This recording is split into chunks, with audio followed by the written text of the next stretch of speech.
damn, dog. We're all afraid to speak the truth. And the more afraid we get, the more we hate the ones who do. You're ashamed to be American? Okay, that's cool. Cause honestly, we are all ashamed of you too. Y'all are so fake. Oh no. The forecast said that there'd be snowflakes. Whoa. You can make us see it your way. No way. Gasoline and propane. More flames. Oh no. No more snowflakes. Oh yeah.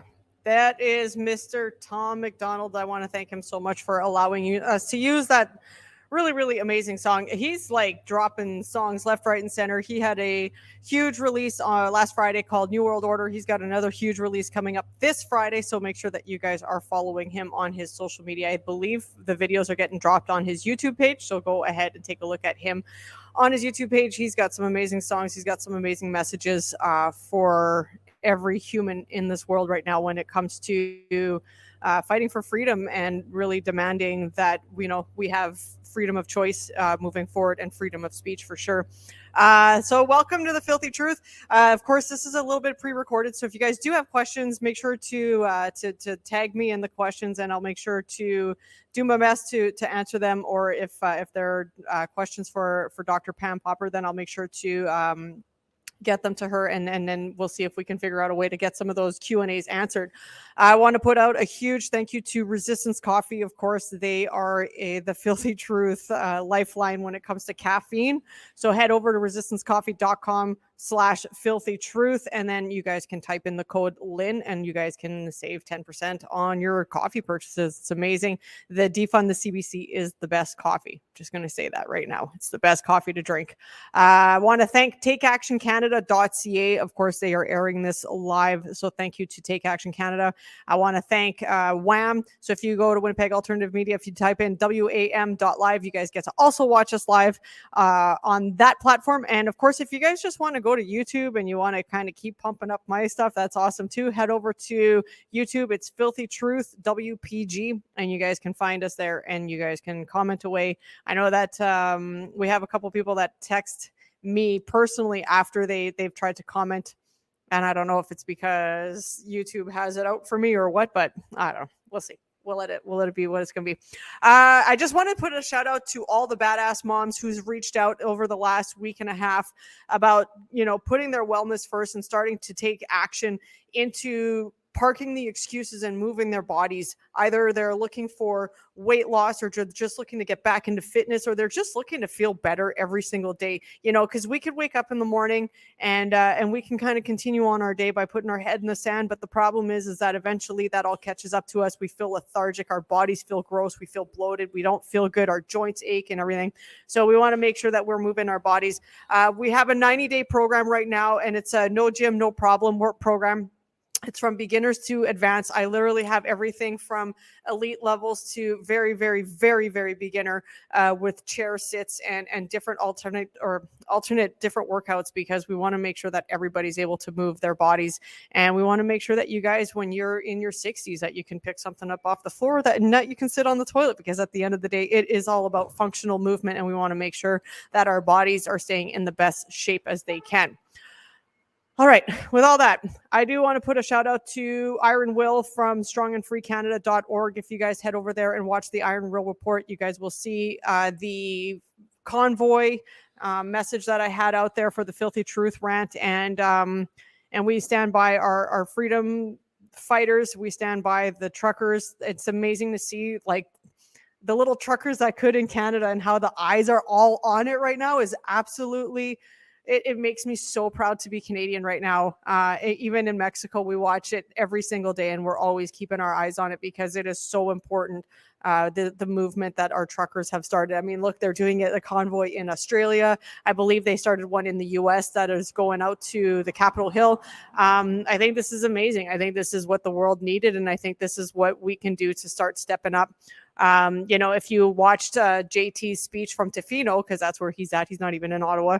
JT is going to keep pushing that the only way that this gets free is by injecting a shot in your body. And we got to all know that at this point, it's not working. I mean, he tested positive and supposedly he has all 3 shots as well. So we just know that at the end of the day, it is about wellness. It is about health.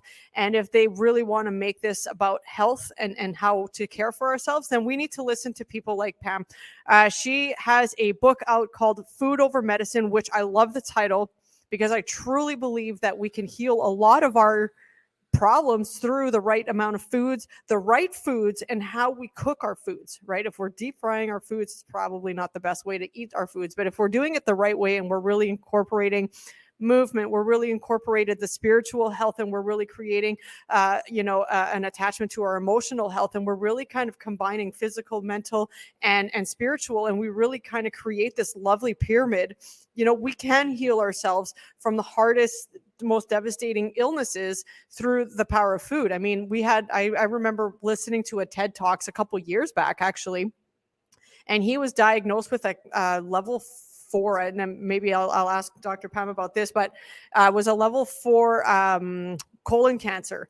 And he healed himself through raw foods diet and with vitamin C drops. And it was amazing to see the story that, he can cure what was supposed to be a death sentence for his cancer. She is also a fellow freedom fighter. So I would love to, because we don't have her for very long, I want to get her on the show right now. So Alex, please bring on Dr. Pam.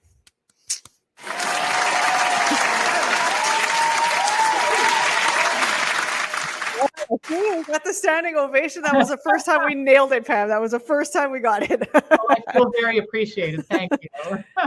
I believe that doctors like yourself need to be celebrated more. And I think doctors like yourself need to be listened to more, because if people really did, like, even if they read your book, Food Over Medicine, like, let's talk about that. How much better would our society be right now? And how much healthier would we be if we actually did what you wrote about? Well, we can look at some other cultures and have a very specific answer to that question.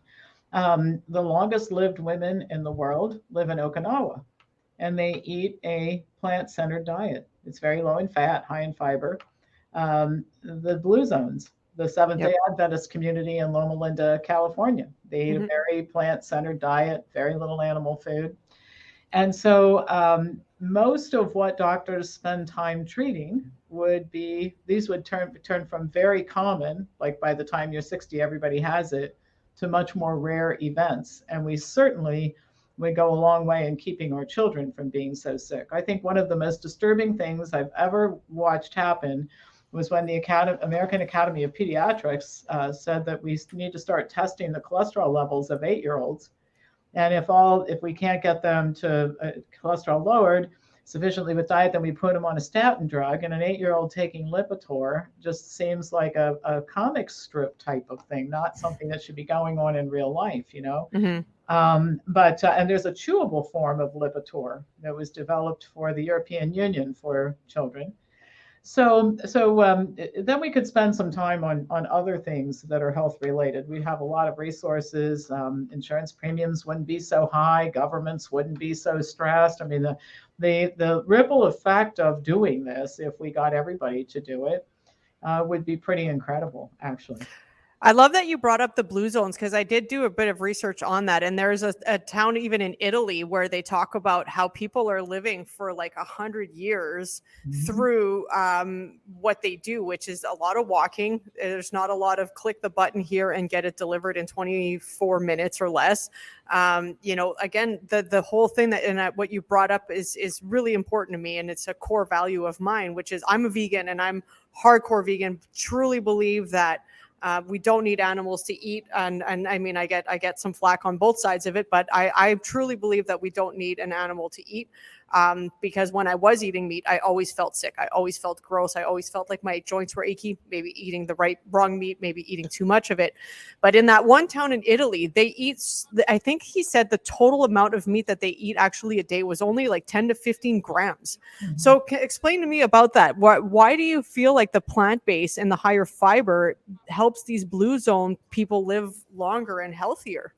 Yeah, so the first thing is I'm also vegan by choice. It's not a health mandate. It's not something that you have to do in order to be healthy. And I want to make that clear, because I think sometimes the hard stance as it's presented to others, different than personal choice that you and I've made, maybe scares people from coming in, dipping their toe in the water to see what it's like over here. Yeah. Right. Yeah. But the thing that the blue zones have in common, as it pertains to diet, the particular type of animal food that they eat is changes. Like in Ethiopia, that's not a blue zone, by the way, but they eat goat. They also have some pretty good health statistics as well. But the amount is really small. It's almost like a condiment. And there are a couple of reasons for it. One is that economically, the most expensive food you eat is animal food. And the best evidence I can give you is that if you take the average amount of SNAP money, let's take somebody who's living on food stamps in the United States and getting public assistance, take the animal food out of the diet, and there's enough money for people to eat not just well, but very well. All right. The most expensive thing. So they don't have the money to consume animal food 3 times a day, 7 days a week, like we do in westernized cultures, fully westernized cultures. So they do it for economic reasons. And then a byproduct is that they end up healthier. And then another aspect of their lives that's really important, you brought up physical activity. They're very physically active. And they live in densely populated areas, which you'd think would be a public health problem. But actually, it contributes to their health because people are really connected to their neighbors. So you walk outside from your house or your apartment building or whatever it is that you're living, and you walk down the street to the bakery, and then you go the other direction and you go pick up something else, and you talk to the people that you run into in the street, all of whom that you know, and neighbors come over for dinner. So it's a very socially connected group of people that also contributes to their health. So, but back to the diet issue, I mean, the leading cause of death in westernized countries is heart disease, all right, coronary artery disease. Well, how do you get coronary artery disease? Well, you eat a lot of food that contains fat and cholesterol, all right? And plasma cholesterol levels are very indicative of heart attack and stroke risk. Nobody dies of high cholesterol, it's just a marker. But interestingly enough, it's also a marker for cancer risk because cancer cells live on cholesterol while they're building the vasculature to bring more glucose into their cells. So you can lower your risk of heart disease and cancer by lowering the animal food, lowering the fat, lowering the cholesterol in your diet, and then replacing that with high fiber, low fat, plant-based foods. And one thing I want to tell people, because again, they get scared thinking that we all live on tree bark and acorns. And grass. The food is delicious once you learn how to prepare it. And there's no mandate to eat any particular food. I mean, I've had people tell me they don't like green apples and kale, but they're choking them down. Well, why are you doing that to yourself? I don't like green apples either. I never buy them at the store. It turned out just fine, right? So you pick foods that you like, you learn how to prepare them well. Your grocery bill goes down, your medical bills go down, your health improves, you feel great, you get up in the morning ready to start the day and run around for 18, 19 hours like I do, and you wonder why you didn't do it earlier. Most people feel that way. Oh, absolutely. I've been vegan for over 4 years now, and I dabbled in it a little bit when my kids were younger. It was just too hard to do like 5 different meals, so I ended up going back to meat. But what I did find, and I love what you're saying, because people think vegans only eat salads. And when we go out here in Mexico and I'll say, well, can I get a vegan menu? They're like, oh, well, there's the salad there. And it's like, no, I hate salad. And I hate salad. I think there's not a lot of flavor to it. I could make a salad taste good. And I really like that you say that, because it's all in how you prep. Like, I get bugged here all the time because I'm always in the kitchen prepping food. Real food. You just have to learn how to cook it. I love that you're saying that. And I kind of just quickly want to touch about the kids, because the kids, that's kind of the next generation growing up really unhealthy right now, isn't it? Like, we see the children, like I know a kid that's he's 12 years old and he weighs more than I do. I'm 155 pounds and he's something like 160, 170 pounds at 12. What are we kind of linking this up to? Like, I don't want to call it lazy parenting, but I want to call it like not committing to a healthier process for our children. I think it's that parents don't know. You know, a couple generations ago, we started having this thing called kid food. All right. I don't understand kid food. If you live in, Northern Africa, pretty healthy people there. If you live in Okinawa, you live in some of these healthier places, rural China, there's no kid food. There's just food. All right. But you go into a restaurant and you see what kid food looks like. You've got the regular menu, which may include several healthy things that you and I would be interested in eating. Then you Yep. go down to the corner of the menu and it's got the kids menu, and it's macaroni and cheese and hot dogs and a cheeseburger and french fries. It's absolute garbage, when actually that should be just smaller portions of the regular menu. And in many European countries, they find this kid food idea pretty appalling. Well, here's what I'm getting at. If you're a parent and your parents gave you kid food when you were little, then your automatic assumption, and I've seen this happen again and again, is that, well, kids don't like healthy food. Like if I gave my child edamame, or I gave my 4-year-old mushrooms, and they wouldn't like that, so they get kid food. And just to illustrate the point, I was at a birthday party. Two friends of mine, two couples I'm friends with, had their babies about the same time. So they had a 2-year-old birthday party together. Lots of people in all walks of life and everything. Of course, the healthy eaters like me are there. And so are the garbage eaters, mostly them, right? And everybody was just flabbergasted at these 2-year-olds eating edamame and stir fry with vegetables and rice and mushrooms and that sort of thing. They're going, how do you get kids to eat that? And both sets of parents were saying that's all they know. And so there isn't anything else to eat in our houses except for this kind of stuff. So these kids don't have the option of having Captain Crunch for breakfast and pizza for lunch and brownies in the afternoon and that kind of thing. Yep. So I think that's part of the problem. And of course, the advertising and marketing that's done to make people think that junk food is healthy. Okay, yep. So you take this toaster pastry, it's nothing but garbage. Fortify it with some vitamins, and you can say, great source of vitamin C. Well, here's a newsflash. Toaster pastries are not where you get your vitamin C, right? No. Yeah, that's true, right? Because if you look at even like there's the health check, right? We have this thing called Health Check Canada, and it's like a little heart with a check in it. And you can find that like on applesauce that has like 30 grams of sugar. And it has like a list of like 10 other different sugars, because, you know, like people just see glucose and they're like, oh, there's sugar. But there's all the other lists of sugars that people don't even realize. And right. They think that it's healthy because it's apple, apple sludge, and it's just really apple sugar. And that's the biggest. Yeah, it's definitely like it's for sure an education thing when it comes to our nutrition. And same with my kids. Like my kids, they're allowed their treats once in a while, but they damn well know like breakfast isn't sugar cereal. Like they don't even have it. They're not allowed to have it. And my kid is 16 and one's going to be 14. And they like, my daughter will choose fruit and vegetables over, a bunch of cookies. And that's always like, it's a great thing to be able to see that. Right. One of the things too that I had talked to you, and that was kind of how I originally talked to you, was I reached out, and this is the biggest push that I think I'm doing. And I see like people like Andy Frisella's getting on it, and a couple other of the bigger speakers are starting to talk about it, which is the healthy at every body weight, which is a really dangerous trend, I find, because people are, they text me and they're like, well, I'm healthy. And I'm like, well, that's great. Like, what do you kind of go through your day? Like, tell me what you're eating. And they're telling me that they're eating this kind of yogurt, they're doing this. And it's like, and I'm like, do you like count your sugars that you have in a day and then tell me if that's healthy? I make them do the work, because if I tell them, they're not going to believe me. So when they do the work and they get back to me and they're like, damn, I didn't think I was eating that much sugar. Like, no wonder I'm not losing a pound. If anything, this is why I'm gaining weight. So I really kind of wanted to pick your brain on that. Like, that trend at health is at every body weight. Like if somebody's at 350 pounds, now this again, please note that I'm never attacking the person, because there's a reason why that weight is on that person in the first place. Something traumatic happened, something was said, they put the weight on to protect themselves. So I've been this weight since I was in school, and I'm 300 plus, just a little plus.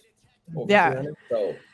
So this is never an attack on anybody, because this is like, people are like, oh, you're fat shaming. It's like, no, I'm not fat shaming, but you can't tell me that you're healthy at 350 pounds when your cholesterol might be through the roof and all of this stuff. So let's talk about that. What kind of trend do you see happening with that? And why are we in the culture, the woke culture, why do you think that this is becoming more mainstream and more accepted in our world?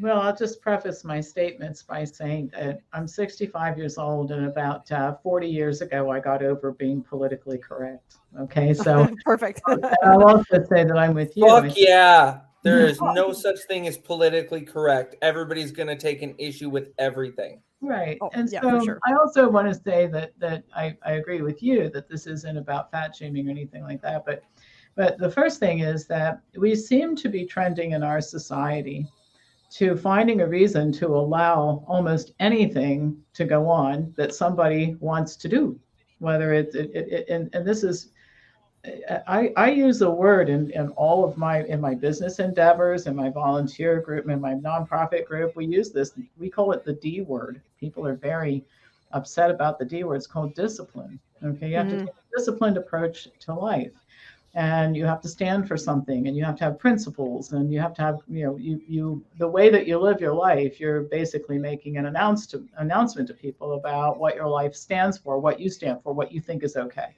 All right, so in an effort to be politically correct and to make sure that nobody's offended, health professionals have taken this stance that you can be healthy at any weight, which saves us from having an uncomfortable conversation with people. Yeah. And it is uncomfortable. I don't find it uncomfortable because I think what people come to me to hear about is honesty. In other words, they can have smoke blown up their rear ends at the local medical center at their university. They don't need me to continue that, right? Mm-hmm. I want some honesty. What is it going to take for me to be healthy? And you can't be healthy if you're carrying extra weight. And it's a dose-dependent effect. The heavier you get, the more you're careening toward disaster. A couple of things that I'll point out that are just easy for people to look at. There are, if you just Googled, for example, 100-year-old people, centenarians, look at the pictures of them. There's not an obese person in the group, okay? The second thing is that your fitness is evidenced by your musculature. Why am I bringing this up? I happen to be in an age range where what I do and how fit I am is going to determine whether I'm going to live in my own house until I die or if I'm going to end up in some kind of care home. And if there's anything that we learned during this debacle in the last couple of years is about the last place on the planet you want to end up is in one of these places where you're locked up like a prisoner, kept away from everybody who you know, and you're literally warehoused until they kill you from neglect. All right. Yep. So I never wanted to go there, but I'll tell you, the sentiment I have about it's quite a bit stronger now than it was then. So I think the key is basically saying, look, whatever happened that caused this to happen, it's a combination of things. And I don't think it's the person's fault. In other words, I've never met anybody who said, since I was 8 years old, I wanted to be obese. And I just made up my mind and I did it. So nobody ends up in this situation because they wanted to do it or they did it deliberately. Having said that, let's start looking at how it happened and fix it. Yep. And if you don't want to fix it, that's a form of self-destructiveness that we also want to look into because it usually spills over into other things too. And so I'm a real outcomes-oriented person. When people come to me to talk about their health, of course, I want to work from their set of objectives, but optimal health is the thing. That's the standard. The closer we get to optimal health, and it's going to be different for everybody, how long it takes and how close you can get, but that's what we need to strive for. And if doctors wearing white coats would have those discussions with patients, they would listen because they have a lot of credibility and authority. And the fact that they don't do it is appalling. It's just appalling. It really, really is. It really is because you know what, like people's lives they could live such a healthy, happy life for so long and they can be independent. Because let's be honest, like at the end of the day, if you live up to 95 years old, you don't want somebody helping you go to the bathroom. You don't want somebody picking up your thing. You don't want to even be either pushed in a wheelchair or needing to be in a walker. Like, I've seen it. I worked in an old folks home. I've seen it firsthand what type 2 diabetes does to feet. I've seen firsthand what Alzheimer's does when the person had come up from like an obese lifestyle, from just eating crap all the time, and then just the linkage of the high fat foods and the sleep deprivation and all that can that's linked to the Alzheimer's. I've seen it firsthand what it does, and it steals your last years of your life because you lose your freedom. So we're all in this movement of freedom right now, but if we're not willing to own our health, what freedom do you really have in the latter part of your life? Right. And I think it's super important that we need to start changing. So I really like how you say the D word, the discipline. Why is it culturally more United States and Canada? It's starting in Europe, I guess, as well. But why is it so people are so freaking lack the discipline to eat healthier? Why is it that we lack discipline to go out for a 45-minute walk or even do a 20-minute workout? What's your thoughts on that? Well, I think I've always been an advocate for what I call choice architecture. Choice architecture means that you set your life up for things to happen in a certain way so that it's easier to make a good decision than a bad decision. So I'm pretty disciplined when I set my mind to something. I grew up in a family of European immigrants where, you know, we lived a very conventional, traditional lifestyle, right? Of discipline in academics, discipline in a lot of things. So that was kind of my background. But you know, having said that, in order to keep myself on track, one thing is there's no bad food in my house. Yep. So at 11 o'clock at night, instead of playing willpower games with myself at the kitchen counter, well, gosh, I could have some pineapple or some bananas or some sliced melon or a pear, or I could have cookies, or I could have soy ice cream, you know, because you can get into the vegan junk food as much as other stuff. So that's one example. I have a client that was having a heck of a time making herself go to the gym in the morning. So she started sleeping in her exercise clothes, and then she actually has to take them off. You know, so she jumps out of bed in her spandex and, you know, goes to the gym, right? Yeah. So and then if you do that, if you set your life up to promote good choices, what happens is over a period of time, the good choices become automatic. They develop what's called automaticity. And this is the way humans deal with things and make decisions all day long. Like, you don't sit and deliberate. Should I stop at the red light or not? I don't know. I've been stopping for a long time. This time I'll take a walk on the wild side. A lot of our life is based on automaticity. And if you can get your good habits over to that category, life becomes just a whole lot simpler and easier. And I think the other thing that is important about this is, as soon as you start talking about living differently and eating differently, people start thinking, my gosh, this is going to be so strict and I'll never be able to have cake again and I'll never be able to have cookies again. It's not true.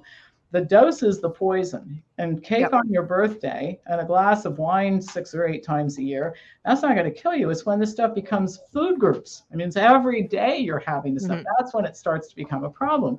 And you actually look forward to it. You know, one thing, when I was not eating well, and I used to be fat. People can't imagine that now because I'm clearly not fat, but I was really fat. And I ate the most god-awful junk food. Like, I look back, I would be so uninterested in it just because it's so low quality. And now if I end up having something, it's because it is so kick butt fabulous that you're going to enjoy every bite out of it. And then you say, okay, well, that was great. I won't be doing that again for another few weeks, right? Yeah. So you get a little bit more into the quality of what you're eating, which is a nice thing too.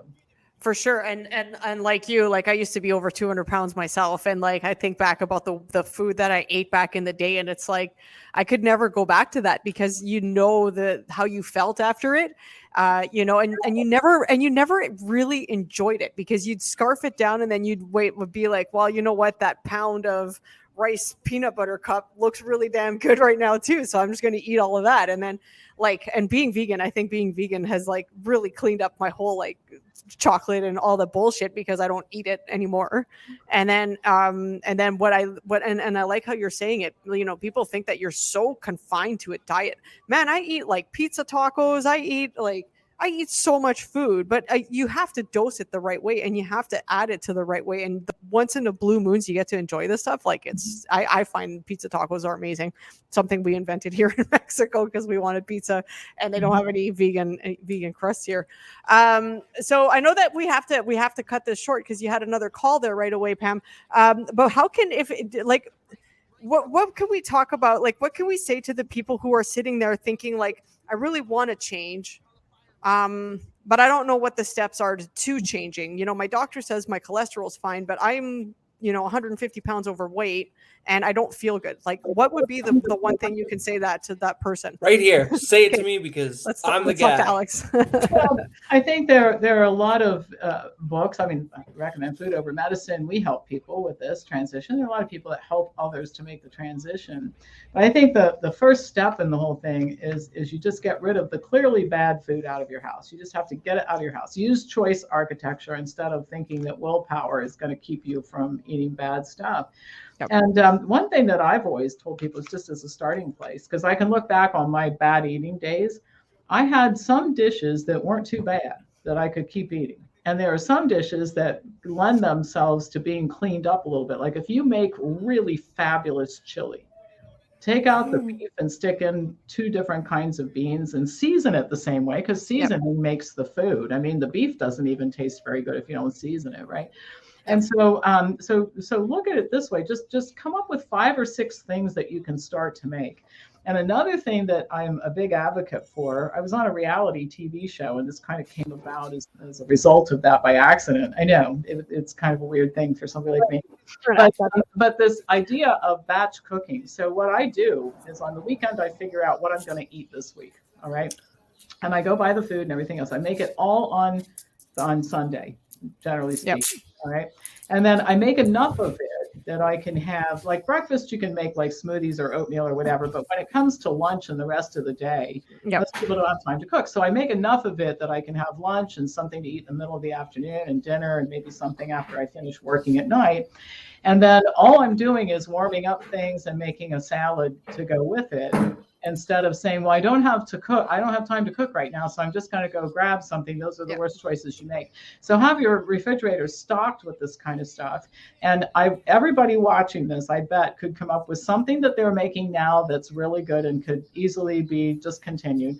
A chili or a soup or something you can clean up. Pasta with marinara sauce and vegetables tossed in is an easy dish. That's something to start with.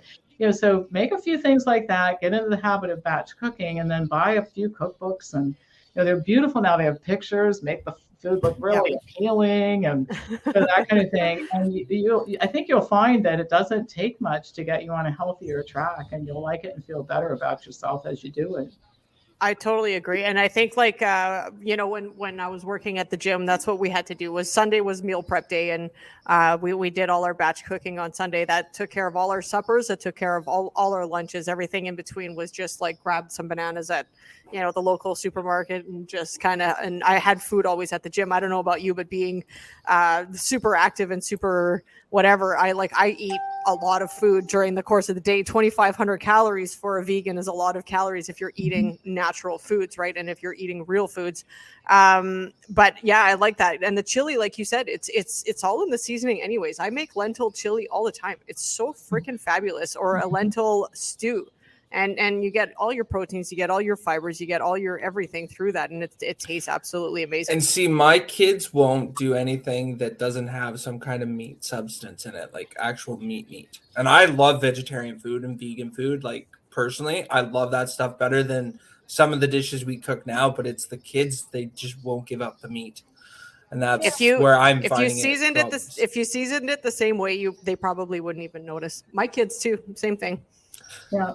One other thing you mentioned, I think, is really important, and this is an enticing thing, is back when I was fat and I was always trying to get ready, fit into some kind of a dress for this wedding I'm going to, and I did all that up and down, dieting and restriction, and I was an expert at restriction. I could lose 20 pounds. You can do that when you're thinner, right? Oh, in 6 weeks I can starve myself thinner. I used to say thin, but looking back, subjective statement. Thinner. But anyway, my point is that one of the things that I think people enjoy about this once they do it is how much you can just eat, how much food you can eat instead of this constant restriction. I remember being at a party last year and the crowd was kind of half and half carnivores and half people eating this way.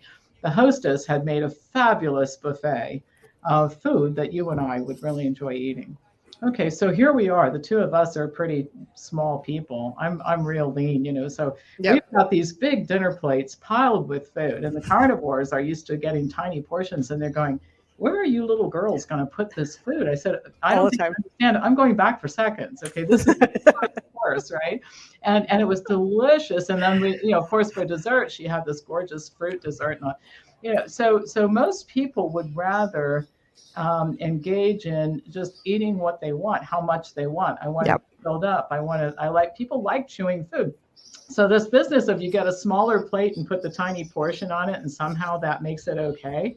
That's ridiculous. I never eat a little bit of food on a small plate and said, well, now I'm satiated. I'm only satiated when I eat a lot of great tasting food on a nice, great big dinner plate and can go back for more if I want it, right? Yeah.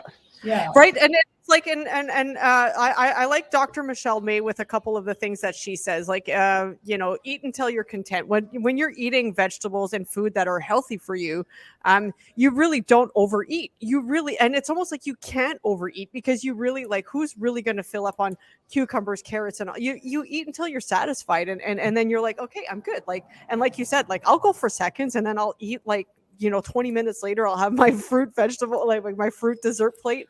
And then people are like, where the fuck do you put that food? Like, seriously, where does it all go? But because you're eating such quality food, you never really, like, I don't really count calories. I just kind of take it in. Don't have I to. eat. You don't have to, because you eat until you're content. I know I work Counting out calories sucks. Right, And it but is it puts the you in worst thing that people do to themselves is count their calories. It's like, you can eat. It's like, there is numbers. You are only supposed to eat so many calories a day, but it's like, if you're an active person, those calories aren't enough to sustain you sometimes. When you eat calories, I find this is what happens. It puts you in restriction. And then once you're done restriction, you go into overeating. And then once you're overeating, you go back into restriction. And it's just a cycle that we really learn. We And have I to hate learn how to diets break. for that too. I hate diets for that too, because they put a person in Diet's a category saying you only need to do it for this long and you'll lose weight, where a diet is you have to continue it the rest of your life, or you're going to just go backwards as soon as you stop. There's one other issue I'll bring up too, and that is that nobody can count calories accurately. Mhm. Right. So I look at what I had for lunch, which is one of these soups that I made on Sunday. They had like 11 ingredients. And then I had a great big salad and I put some roasted beets in it and some cut up radishes and tomatoes. And all. Okay. How do we figure out the calories in that? Yeah. Right. Okay. So how much black beans did I have today? I don't know. How much tomato? How many radishes? Well, they were big radishes, so it was only 2 radishes, but they were like really big ones. So maybe that counted for 5. So you start trying to enter this into some kind of a database, and you're guessing at best.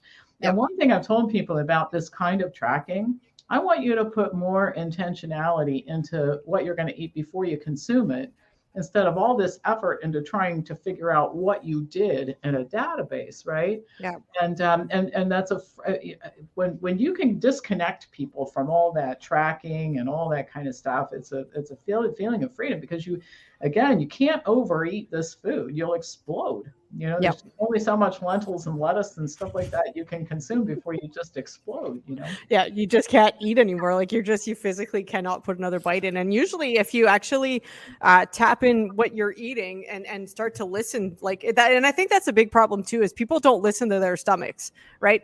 They don't listen to the cues of like, the Christmas dinners or the Thanksgiving dinners. They eat until they can't breathe. And it's like, but if you listen to your stomach, you would know it's like screaming at you saying, hey, like we're good. We don't need any more food. But it's almost like our brain is programmed to finish every last bite on that plate. Absolutely. Right. And that's a big one. Some parents actually instill that in their kids. I know I'm really bad for, I can't leave anything on my plate, or I feel like I'm going to get punished, because it was something that happened to me as a kid. It was like, you got to sit at this table until your food is done, or you can't go have fun outside or do whatever. Yep. See, we did that with our kids in a different way. We said, you don't have to finish your food, because I never, ever, ever wanted to give my kids a complex when it comes to food. So what I did say is, you don't have to finish that. You can go and do what you want to do, but your next meal or your next snack is going to be the rest of whatever's on the table here. Like, especially if there was a lot left over, right? If there was a little bit left, it was like, go. You guys are full. You don't need to eat anymore. Because then you create a healthier relationship with food. When you stop to when you're content, and to keep eating when you're full, and like learning how to eat leftovers, I think is super important for our kids to learn as well. I think eating leftovers is we need to train our kids to be able to do that, because it's still good. It doesn't go bad because you're eating it 3 hours later. Right. I did have a question for you guys, both of you, because you guys are in the health stuff. Okay. So in the last 20 years, I'm 30 some, I've noticed like my body size is getting smaller, but my weight isn't changing. Like I'm 300 plus pounds, but it's like I went from 4XL and I'm in a large, extra large now. Like my body shape is smaller, but my weight hasn't gone anywhere. It's interesting. Any thoughts? Any? Well, it may be that if you're moving more, you're building muscle and burning some fat, which is good. And what you want to do is just accelerate that because it'll be easier to lose weight that way. Muscle burns more calories than fat, which is one of the reasons why lean people can eat so much food. It's almost aggravating. Like lean person will burn more calories sleeping than an over fat person will burn mowing the lawn. So it sounds like you've started to go in the right direction on a lot of things. I'd keep that up. Yep. Okay. Absolutely. Awesome. Dr. Pam, can we talk quickly about the Make Americans Free Again .com? What is that movement and what does that look like? Well, I live in the United States of America. Actually, the People's Republic of America is what it has turned into. It's a closer relationship than you might imagine. And our freedoms were taken away. I live in Ohio, which was the model state for the rest of the country. Actually, we were the first to shut down and the first to close schools. And I'm familiar with medical tyranny, which is what this is. I'm also familiar with the game playing to force vaccinate, which is what this is. And this isn't the first fake pandemic that's been declared. And the only thing I didn't know as soon as it started in 2020 was how deep and dark this thing really was. Yeah. But I figured out in the middle of the summer, if we didn't do something about it, it would never go away. And so we started Make Americans Free Again. And our objectives are twofold. We've been successfully filing lawsuits using a really sound strategy here in the United States, and we're going to keep doing that. Litigation's a little bit like watching paint dry, however, so you have to have some other things to do in the meantime. And what we've done is we've built this parallel society through our group. So our people meet new friends and they find a new church to go to that doesn't require masks, and they find new jobs where you don't have to get a vaccine, and they meet they homeschool their kids together, and we save local businesses, and we help healthcare providers get into private practice. And so it is a parallel society. And when I started this, I never really knew what that was going to look like. It just sort of evolved. But I have since found out that people living under communism in what was Czechoslovakia, the Czech Republic, this is how they survived. They had a whole underground thing going on that allowed them to live normally. When the gathering limits in Ohio were 10 and you weren't supposed to leave your house without a mask, we had a fundraiser for 350 people. We all knew if you go to this grocery store, you don't have to wear a mask. In this coffee shop, you don't have to wear a mask. So we've led perfectly normal lives, the people who are part of these groups, and we now have them in all 50 states. We sign up. We start a new group here every couple of hours. That's amazing. Yeah. That's fantastic. No, I think it's amazing. I love the work that you're doing. I love everything that you kind of represent because it very much lines up with my mentality of it. Freedom, against tyranny, freedom and creating. We did the same thing in Winnipeg. We said you want a 2-tier system, we'll give you one. We created like a whole bunch of homeschooling networks. We got together a whole bunch of other people together, and it was just absolutely amazing to be a part of that.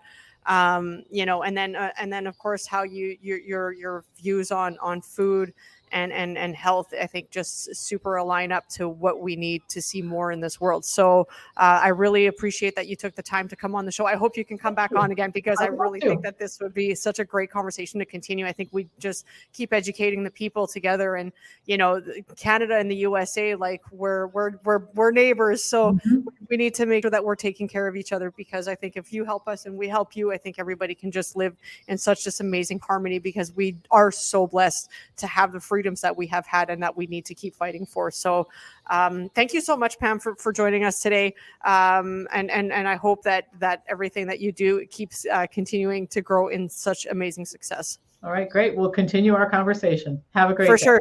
Okay, we'll talk to you soon. All right, guys, that was Dr. Pam Popper from wellnessformhealth.com and makeamericans.free.com or makeamericans.freeagain.com. I want to thank her for joining us today. She has an amazing message, which is, of course, what we've been promoting for so long. If you guys are interested in stepping up and joining a program, that is exactly what we talked about today, which is, we help you move the needle by holding accountable. I don't have any diet programs. And the reason I don't have any diet programs or have never put anybody on a diet program is because You can eat anything and everything that you want. You just have to learn how to eat it, when to eat it, how to cook it, how to prep it, how to make it a little bit healthier. And that's how we move the needle. And that's how we make health great again. And that's how we get what we strive for, which is freedom. Because think about it.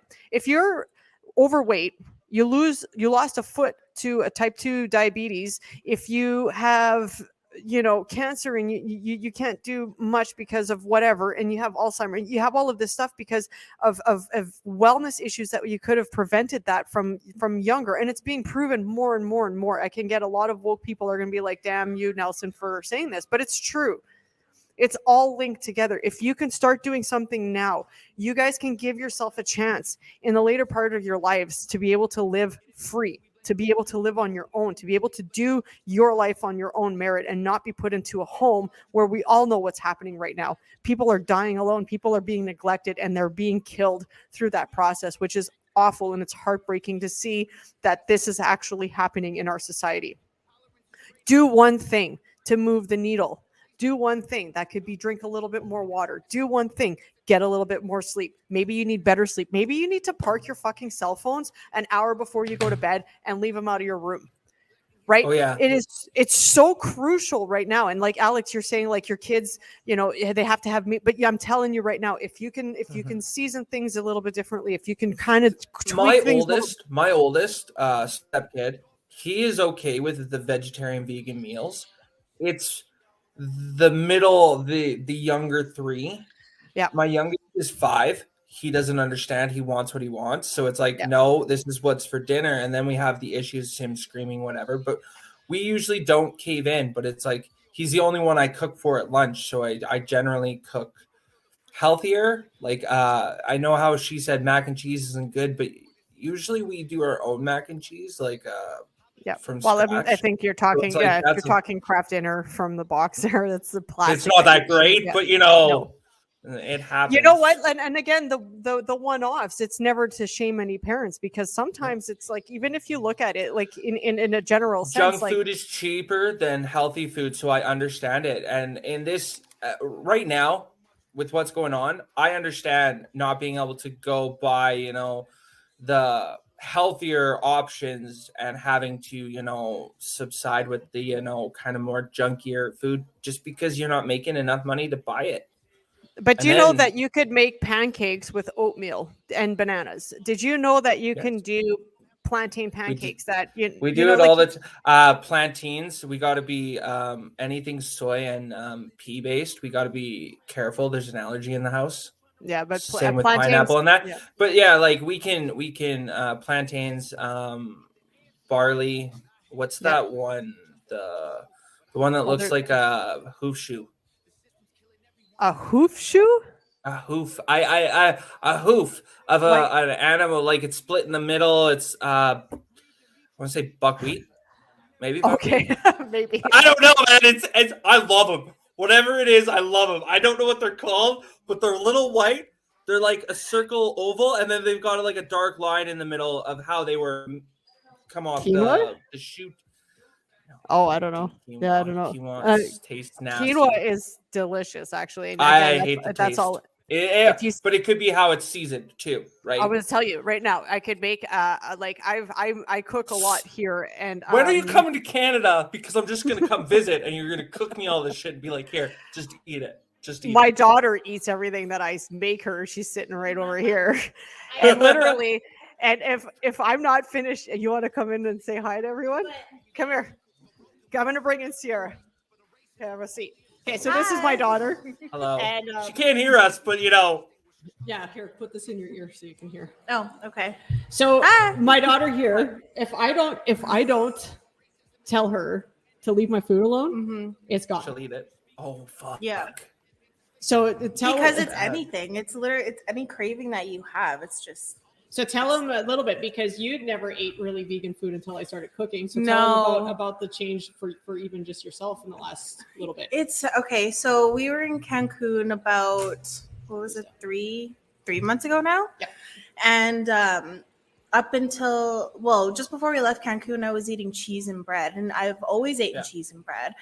Okay, but it just didn't make me feel good. Well, I had to go to the bathroom every 10 minutes after I ate cheese. And, I have a little toddler right now. I have a 2-year-old, and I couldn't chase after him as much as I wanted to, right? And so I remember in Cancun, I ate these nachos right before we left, and there's cheese, and it wasn't corn. It was corn, but whatever. Yeah.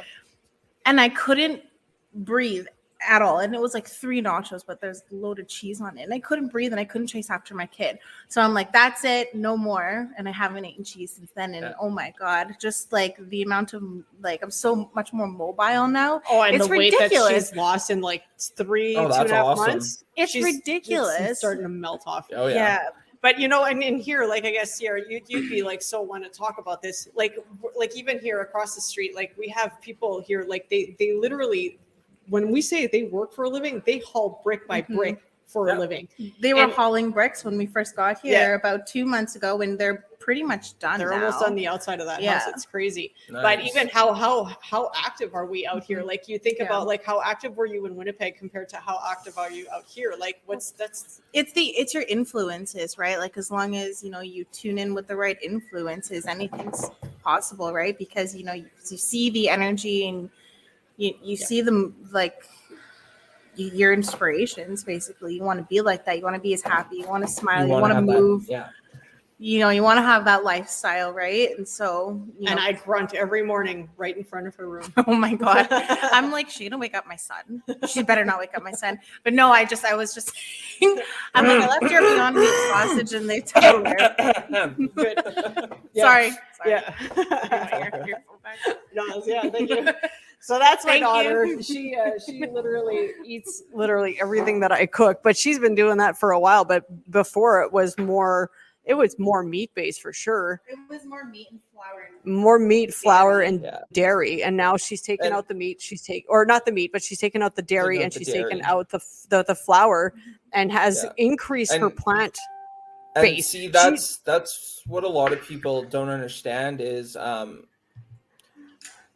people think they're lactose intolerant, or that they are and they probably are gluten intolerant, and sometimes they'll eat something that, say, a cheese that is lactose free or doesn't have lipase, and it's like, well, they're allergic to the animal byproduct in it, or they're allergic to the chemicals that were used to create that product. And when it's like you go to a farmer's market where it's all natural, they do the whole old school churn to make their stuff. It's like you can taste the difference of no chemicals. We go here other than that. Yeah.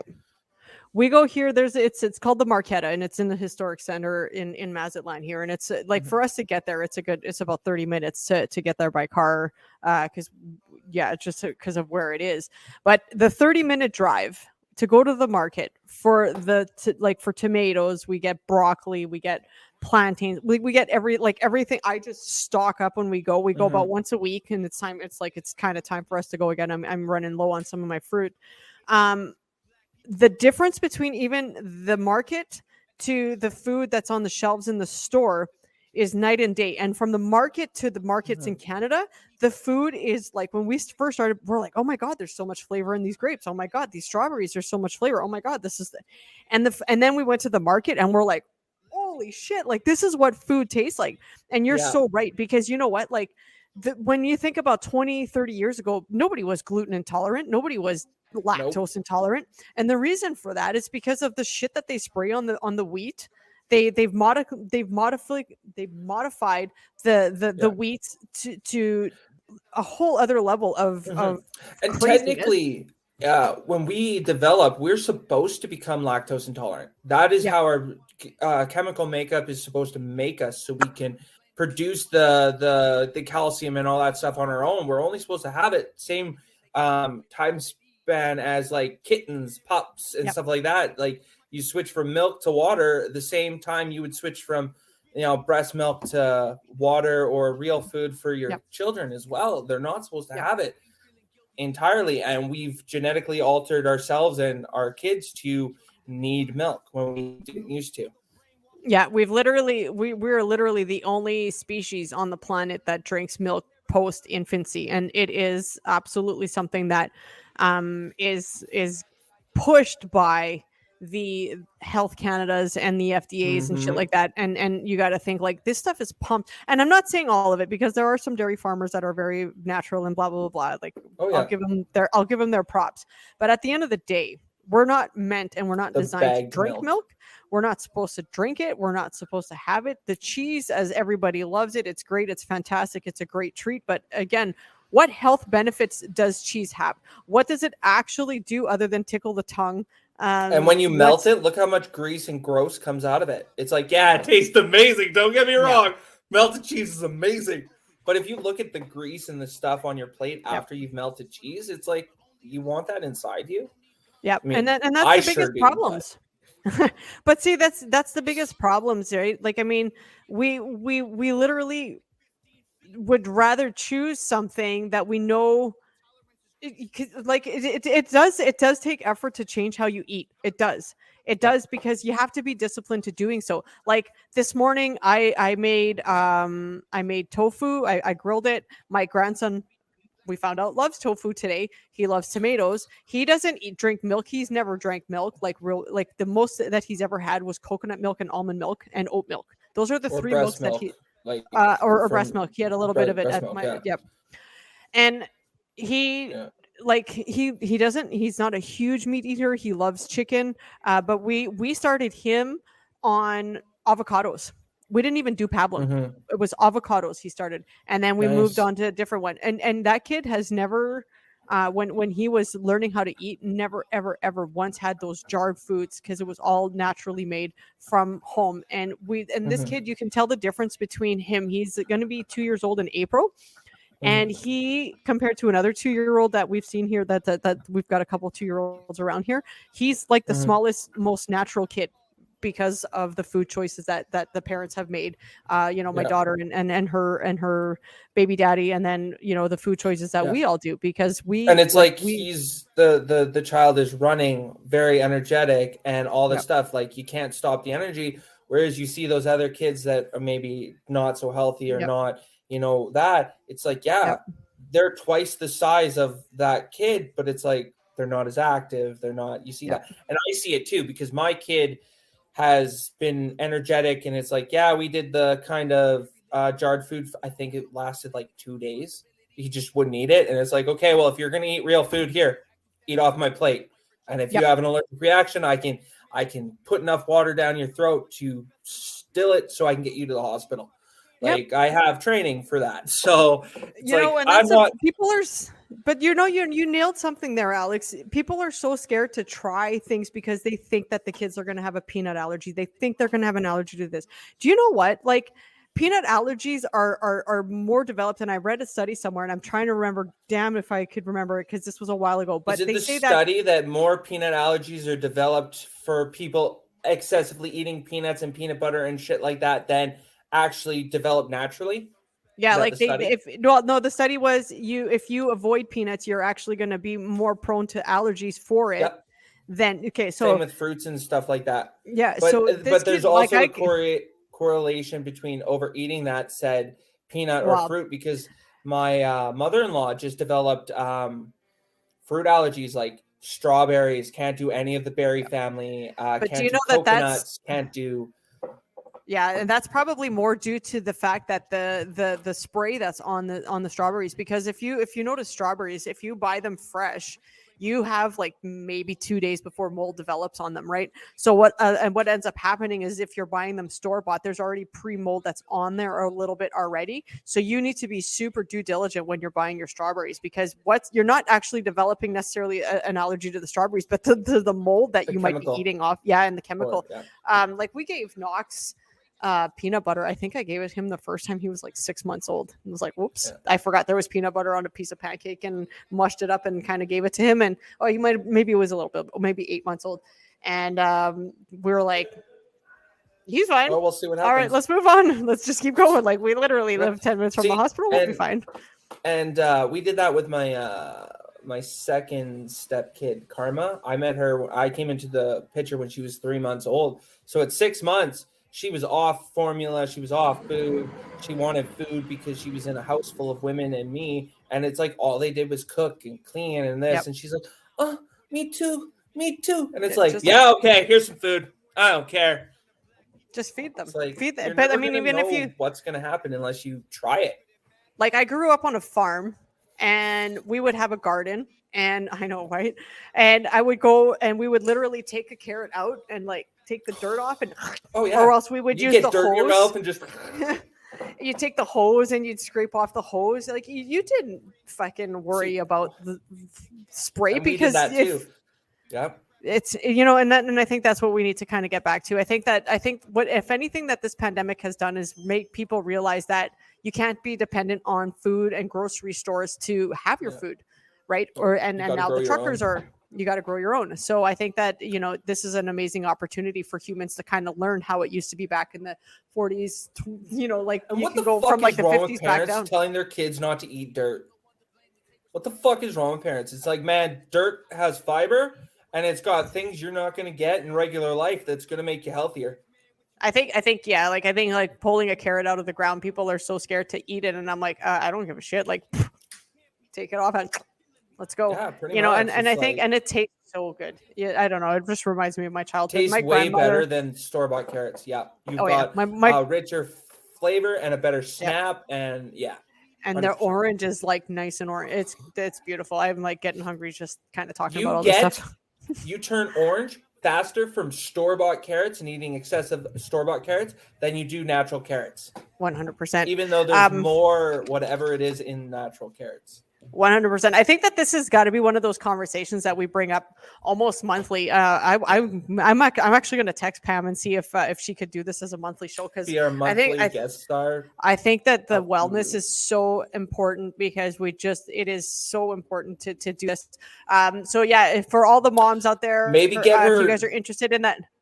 Sorry, go ahead. Oh, sorry. Go ahead. I was going to say No, maybe yeah. get her to even do a Q&A about health Yeah. and wellness, and do Yeah. that a live show if we can ever get that live type of. Yeah, we'll have to see, because I know she lives out in the East Coast there, like she said, Ohio. So that's we'll have to 2 see if we hours. can.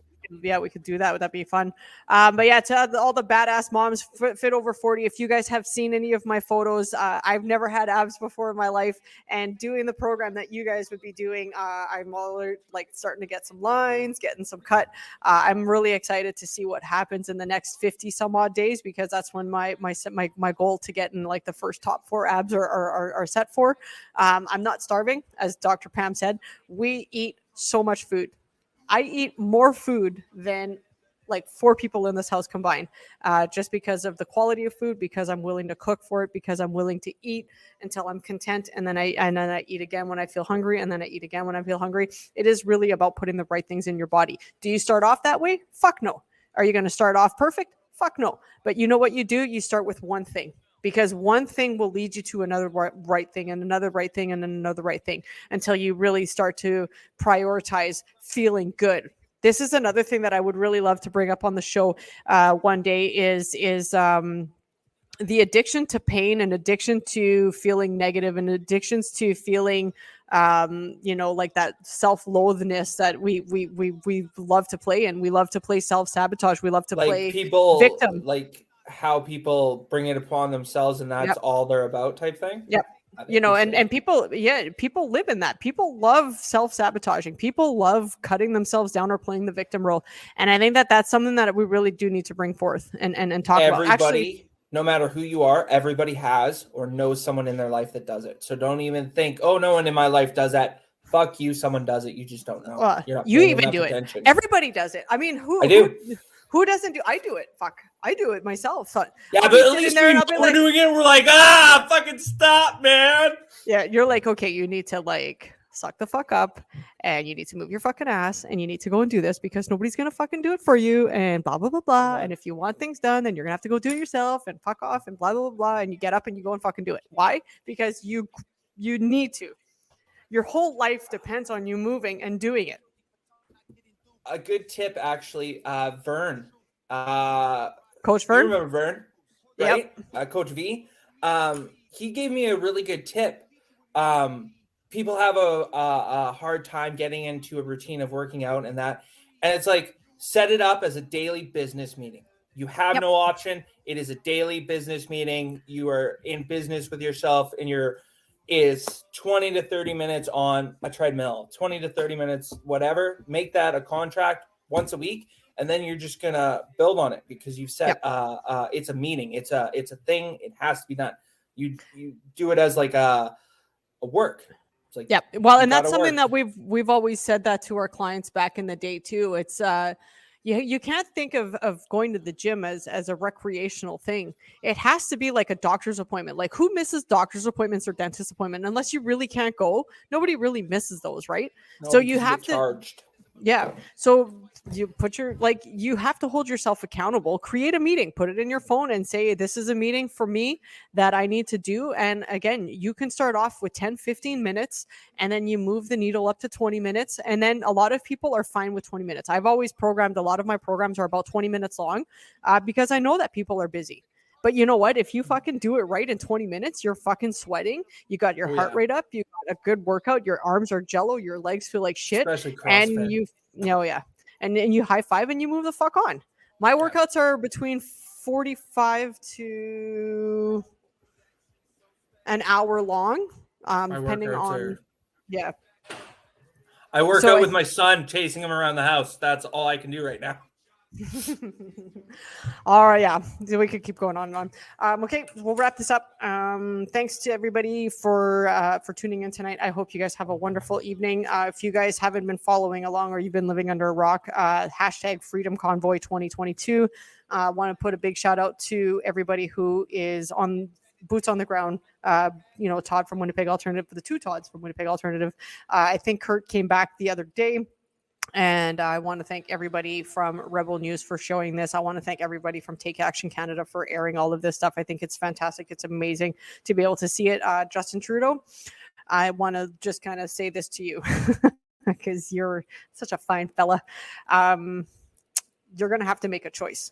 You're either going to have to show off your inner Stalin and you're going to have to double down and you're going to have to bring in the military, or you're going to have to give this up, because that is how this ends. It will not end with us giving up. So make a call and make the right call, because eyes of Canada are on you, right? Like the whole eyes of the world are on you. I didn't give up my guns. Just remember that. We didn't give up our fucking guns like Australia did. Yep. Just remember so I that think, when you make your choice. I think JT needs to sit down with Mr. Klaus Schwab there, and I think that they need to start coming up with plan B or C or D or whatever freaking plan they happen to be on. But this is a message from Canadians to Mr. Justin Trudeau. We've had enough. We're done. We're tired. And the truckers took it, and the whole world is starting to ride on it because of these damn truckers. I'm so proud of them, and I am so damn proud to be Canadian right now. It was pretty shameful for a little while there. We kind of started like doing one of these, but we're back, and I'm proud to be Canadian, and it's amazing to see the. You know what the best part about what this happening right now? It's a celebration of freedom. It's a celebration. It's not even a protest. It's a celebration. And it is so amazing and powerful. You get sucked in the energy and you get goosebumps and you have tears in your eyes and you're like, this is amazing. I'm so proud of every Canadian that's standing up for this right now. Yeah, and it's great. And seeing some of the live streams from the people in the convoy and that, and just getting the love from the like the people on the road standing there and shouting and stuff. Like people are handing out like all the food, individual packets for people with cards from kids, thanking the truckers for doing what they're doing. Helping with gas money when people coming up to the window, handing you gas money and stuff like this. Like. Yeah, it's amazing. Canada. It's what Canada used to be, and it's what Canada seems like again. And we just need to keep it from this point on forward. This is we are for each other, and it's like a lot of people I know have like, oh, it's anti-vax and all this stuff. It's like 90% of your truckers are already vaxxed, either it's 1, 2, or 3 shots. Has nothing to do with that. They're being told they can't deliver even though they're vaxxed, and that's because Trudeau's made some kind of fucking something. This ends in 2022 with the mandates. And again, it's going to double down. Either JT goes one way or he goes the other way. But now we're at that crossing. We're at that pivotal By the moment end of where you can't stay 2020, here. we will either have back to normal or we will have a violent civil war. I 100% agree. Let's just hope it's the normalcy and the latter, not the wait. The latter is the first one, right? I think so. Or the last one, the first one, the non-violent back to normal. That's what we want. We don't want the violence. We don't want violence. I want to come home. Come at me, bro. I miss home. Come at me, bro, and let's see what happens, though. Just remember. I miss home. We miss home. We all miss home. We miss you too. You know what? And it's funny, and everybody's like, everybody's energy here when we heard Justin Trudeau's speech yesterday, like it just deflated. Everybody was like, "Oh, like all he kept COVID, and I'm taking an extended time at home," and blah. But blah, it was blah. even listening to his speech about like, just like he was saying, like the only way we get out of this is get vaxxed, and that's all he kept talking about and it was like that he never changed his speech. It was the vaccinations are what's going to get us out, and if you're not vaccinated, go get vaccinated. And it's like, and then he was like, you know, the small fringe minority, you damn small fringe minority, who are all racist, by the way. Oh yeah, racist. You know, like you just it really deflated us yesterday. But we always remember too, we're like, you know what, Canada is like fucking lit right now, so there's nothing wrong with this. We just have to weather it. I wanted someone to basically go up to him and go, "Why are you working from home? You're double vax, triple vax. You've got all your shots, right? You've got all your shots. You've told the healthcare nurses they can go to work when they've tested positive, sick as a dog. Why the fuck aren't you in Parliament, bitch?" And if your vaccination worked, then how come you got COVID? Oh, there's another one. Trudeau, you're fucking up. It's like you're sending all the nurses back to work to infect all the non-sick people with COVID because you don't want the unvaxxed.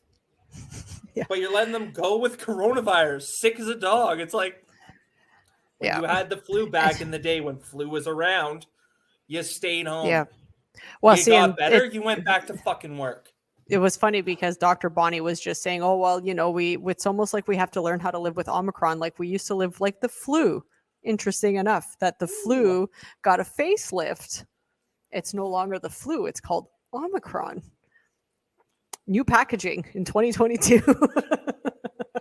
New packaging from the same old, bio-created fucking bullshit. Oh, fuck, it's awful. Anyways, all right, well, we'll leave it with that. Mr. Alex, have a wonderful evening. And everyone watching, have a great night. And go Truckers, go Canada, go. And with much love, everyone. We'll talk to you soon. Bye for now.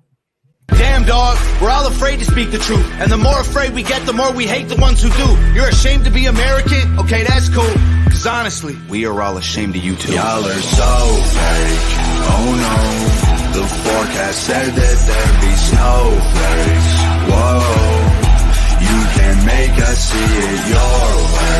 No way, gasoline and propane, more flames. Oh no, no more snowflakes.